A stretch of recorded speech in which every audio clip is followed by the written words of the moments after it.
Okay, and I think I'm recording. Okay. This is a weird way to hold my drink. Like a claw. It's not attractive. Also, like, trying to get comfortable and, like, perched on the edge of my seat. I'm gonna scoot the camera back. Oh, not what I wanted. Is it level? Alright, we're gonna take a second so I can fix this schniz. Okay, I don't know if this is necessarily the best angle for me, but I'm just gonna roll with it. Fun fact, apparently in my last video I was also wearing a J. Roddy Walston shirt. Another fun fact, we're just full of fun facts today. I'm using my Lumix G7, but depending on how the editing goes and how it turns out, I am recording audio on my AirPod, or one of my AirPods, just to see what will happen. I don't have a mic, I don't have a lighting kit. I'm just making do with what the fuck I already have on hand. So I also feel a little bit awkward because I haven't filmed in a while. I haven't uploaded a video in a while, which is fine. It doesn't mean anything other than feeling a little bit out of practice and also feeling a little self-conscious about it. The last 2 attempts I've had at filming something is that my mom has been awake. Right now, I'm living the millennial dream of being 26 and living at my mom's house, but the good excuse I have for it right now is that I'm trying to buy a house in the relatively near-ish future, with all things considered, so it makes sense for me to be here financially. With that being said, sometimes I feel a little self-conscious filming and recording myself. It's almost 1 o'clock in the morning and I'm filming now. Otherwise, I would film during the day where I could be in front of one of the 9 windows I have in here with natural light, which I've done before. And I'm comfortable doing like my Zoom meetings and phone calls, but I think because I've been out of practice filming a video, I felt a little extra layer of self-conscious lately. So getting that out of the way, acknowledging my awkwardness. What's up? How are you guys doing? I know you can't answer me, but you can tell me in the comments. It's a lively party down there every once in a while, and usually friends of mine will pop in and say, "Hey, I like your shit." And I'm like, "Thanks for liking my shit." And I feel validated in what I've done. I don't know what bit that was, but that was something else. What have I been up to? I want to say I've been up to so many things as well as nothing. And I think that's the theme of 2020 is there's so much happening, but also nothing happening. And both things are true at the same time. Lately, I've been taking some time to work on some back end stuff of the things that I do. And I don't think I've really had a chance to talk about what it is that I do and it just share that information and I think provide a little bit more context for this channel and my strategy going forward. First thing I want to address is the fact that I am doing this for myself. That is an intention I set out at the beginning of everything for me, and while there may be times I deviate a little bit from that or start slipping off of that original intention, what it boils down to is I'm doing this for myself. Specifically here, I'm making videos because I want to get better at certain things. I love editing videos, not always that great at capturing footage or operating a camera. That is way too good for me, I will tell you that. But I do this because I enjoy it and I want to continue enjoying it. This year has shifted things for me very quickly, and I want to say drastically, but I think ultimately, like when I kind of come back to certain things that I've set out for myself, that stuff has remained true. The only difference is now I have a way better idea of maybe how to apply or execute or go about certain things that work best for me. The beginning chapter of my channel was the video back in January. I was rewatching it because I've been watching a lot more of Catherine Manning's videos, and she has had a hell of a year. Her YouTube channel has grown very big, and the amount of time that she's been doing it, and I'm not trying to make it seem like she's some overnight success when it comes to this. Like, she has been working very hard for the last 2 years or more at doing what she's doing. I've actually followed her since I was a different brand with the stuff I was doing, so I feel akin to her in some ways, and I'm very happy for her. But I was watching some of her videos about starting a YouTube channel, different YouTube strategies, different things to do in the back end, and there were actually a few things that I never set up when I originally created this channel, and I wanted to go in and just do those things real quick. So I'm watching her video. I go back to the first video, and I'll call it the first video, the one in January that I put up. I was trying to fix something. I think maybe I was changing the title or changing something in the description or the tag. And I ended up actually rewatching the video. It was only like 12 minutes long. So welcome to 2020. We're almost a full month in at the time of this recording. And I've been thinking a lot about the last few years of the previous decade, the trajectory that I've been on. One of the things that I've been doing is, I've been editing, I've been working with authors, I've done some contracting with a publishing house that I interned at while I was getting my first bachelor's degree in creative writing. So that afforded me some work, which is awesome, but I've been moving away from that to take on more private clients so I can have more of a say in what I'm doing and how I'm being compensated. One of the other things I did the last 2-3 years was try online coaching or growing an online business or being a presence. And I'm not ashamed to admit, I would love to be a goddamn influencer because I like shit. And I don't think that influencer is a dirty word, but I know there are examples of not so great or inauthentic influencers, and then the ones that are usually don't like to call themselves influencers. Like, the good ones usually don't like to call themselves that. And then there's people in between that are like, it's influence, it's not a bad thing. And if you have any understanding of rhetoric and persuasion at all, influence is not a bad thing, it's just how you use it. I started doing that, and I wanted to create content. I wanted to be, out there in the world, and I still do. And I've contemplated, obviously, for like 3 years of, having a channel or putting out content or, being a creator.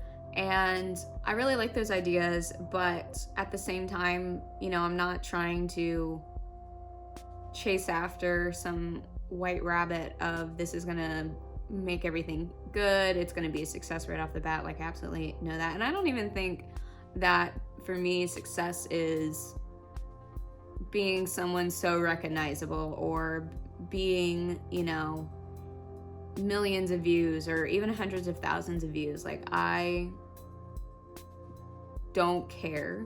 My original intention with this channel was to just document different things going on in my life, kind of like a vlog. I think my idea pretty early on was to film the different trips I was going on or hanging out with friends of mine who are musicians or creatives and do all these really cool things. And I started doing that, and then of course in March leading into April, things shut down, things got weird. I wasn't even in a groove of creating videos yet. Like, I hadn't solidified a flow, a routine, a process for myself. Since then, I've uploaded a few videos between April and now that are a little bit different than what I imagined myself to be doing. I think in a previous video, I talk about how I was dealing with the fact that I originally didn't want to do sit down and talk about something style videos. I just didn't, and there's nothing wrong with that style. Clearly I'm doing one right now, and I've done them since then, but it just wasn't what I envisioned. It was disappointing. Since then, I ended up making 2 videos that were very interesting for me to make, and they were both responding to things happening on YouTube. I have wanted to make a video about Gabby Hanna for a while now, and not because of any drama she may or may not be involved in, any of the stories or he said, she said kind of shit. It's been because I've been a little bit fascinated with Gabby, and I've been watching her channel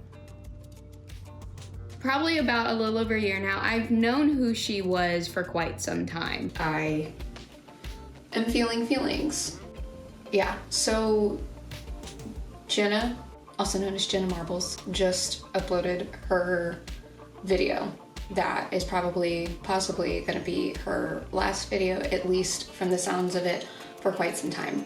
I'm having a lot of personal feelings about it, and I would be disingenuous to say I wasn't upset, and this is why this upsets me.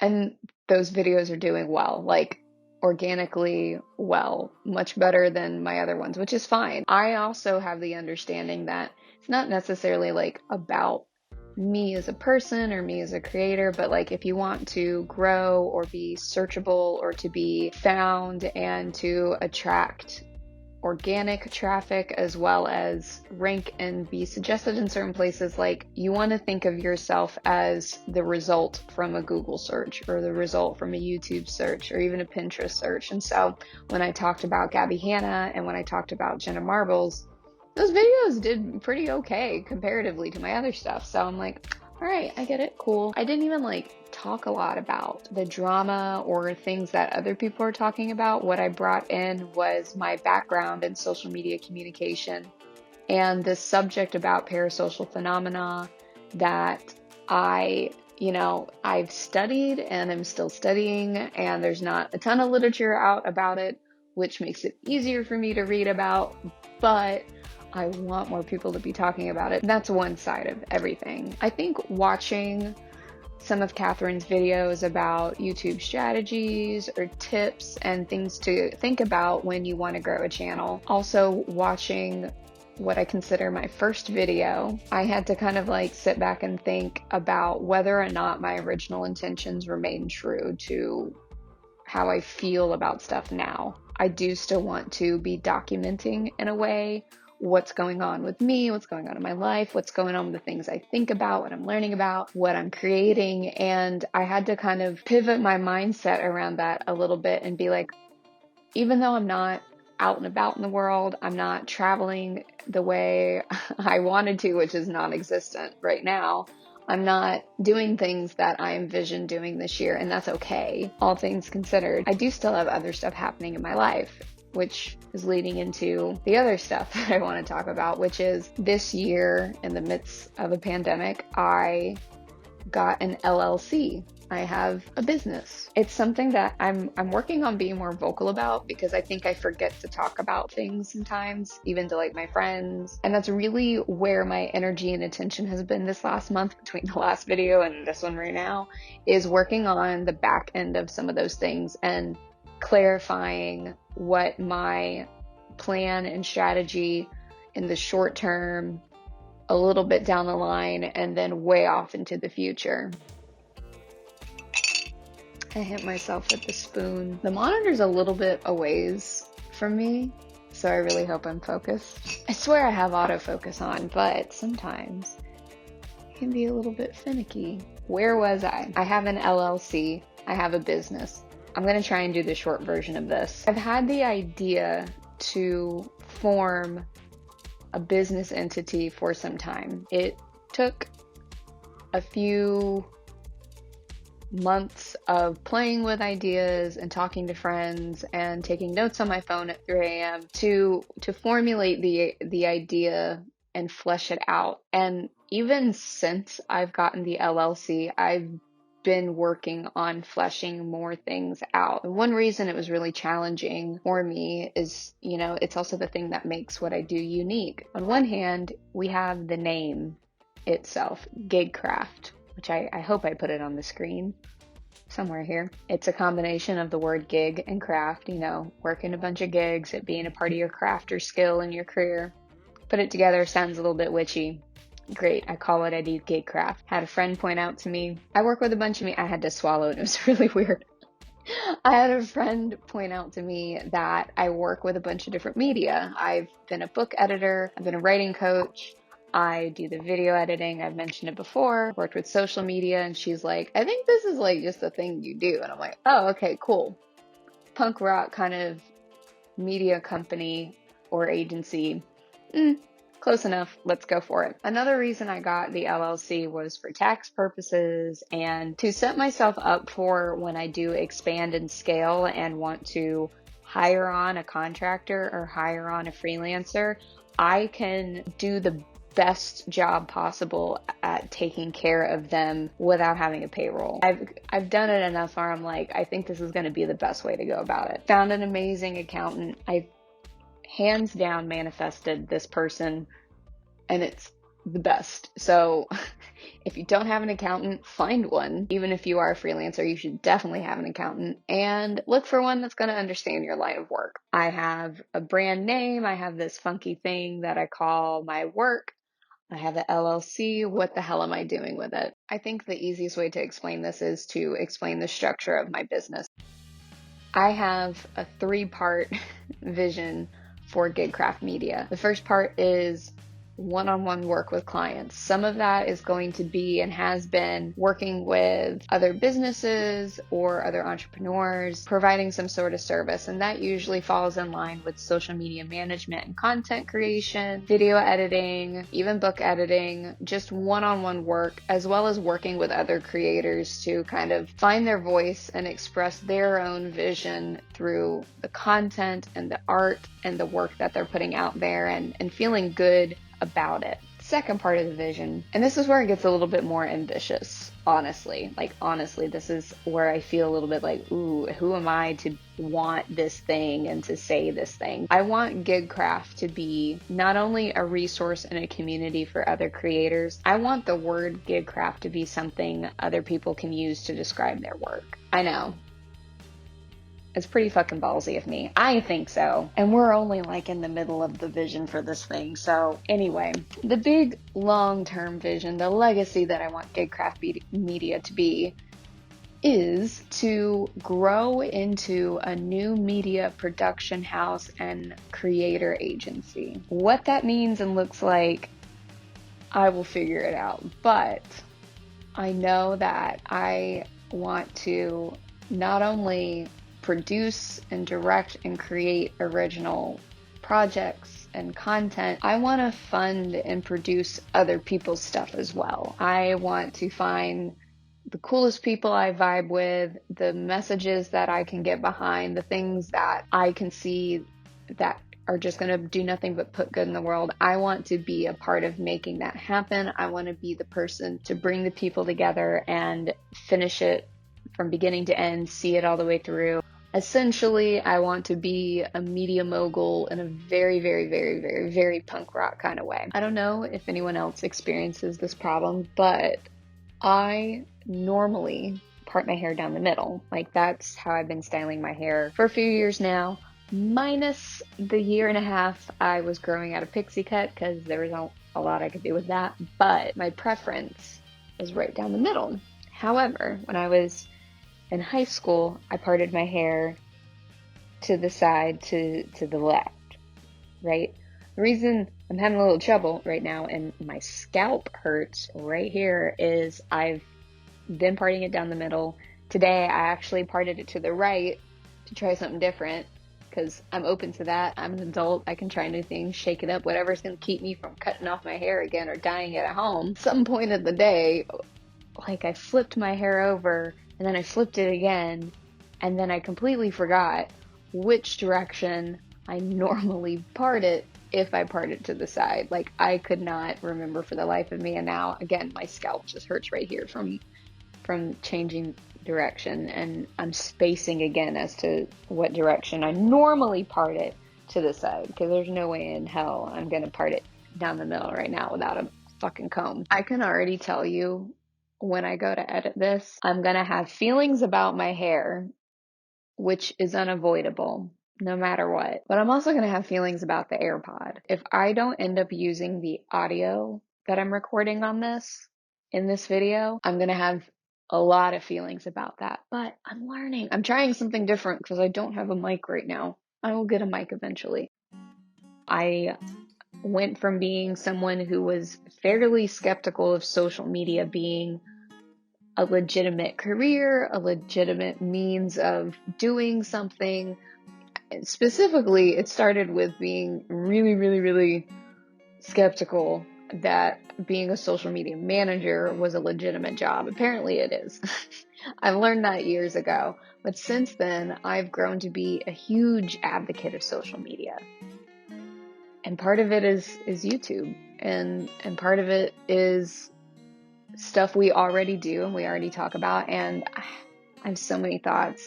And I really don't want to go off on another huge rant because I'm also in my head, I'm like, that's other content, which is fine. And it helps me to space it out and to really think about what I want to say and also read up on some material. Like you can't see it very well because I don't think it's in focus, but it's also behind the couch. I got some reading materials about some stuff that I'm very excited to be exploring and taking time with and sharing it with the internet. And if someone's interested in it, cool. If not, also cool. But I don't think there's anything wrong with following the thread of I'm really passionate about something and I want other people who are passionate about it as well or interested in it as well to find me, potentially support me, and to grow following.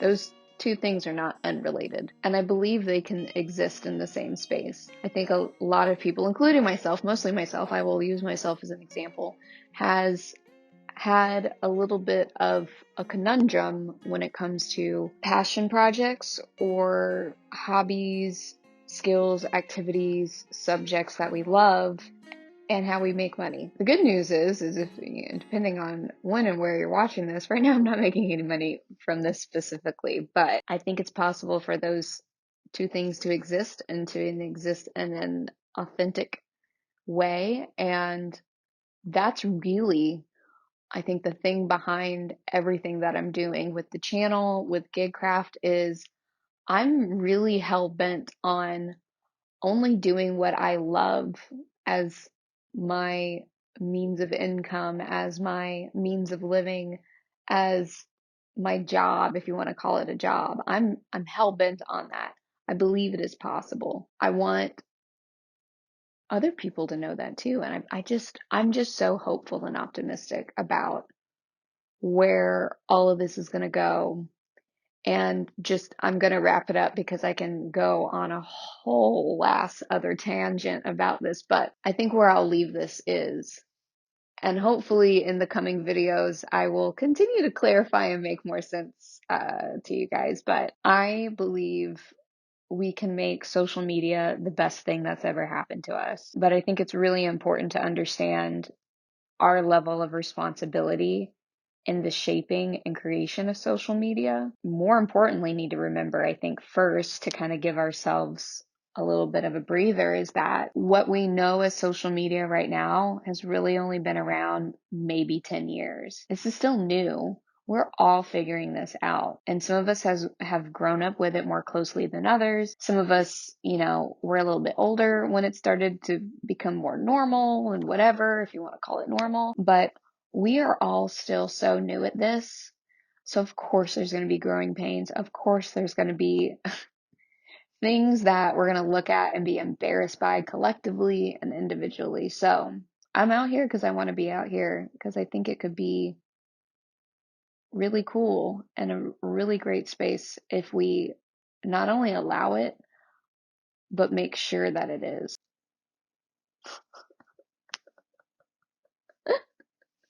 In case you didn't know, because I forgot, even though I knew, I forgot. And also a testament to how long I've been talking, regardless of how long the video itself ends up being. If you film in 4K, it will stop recording after 30 minutes. That's my cue. I am going to switch gears and just say thank you for watching, for being here. If you haven't already, please subscribe. I appreciate it. I'm still at the point where I get super, super duper excited at every new subscriber or every comment or like or whatever. It just makes me happy. Not that you need to validate my feelings, but I'd appreciate it if you did all the things to just show that little bit of support. And I will catch you guys the next time I have things I want to ramble about. Bye.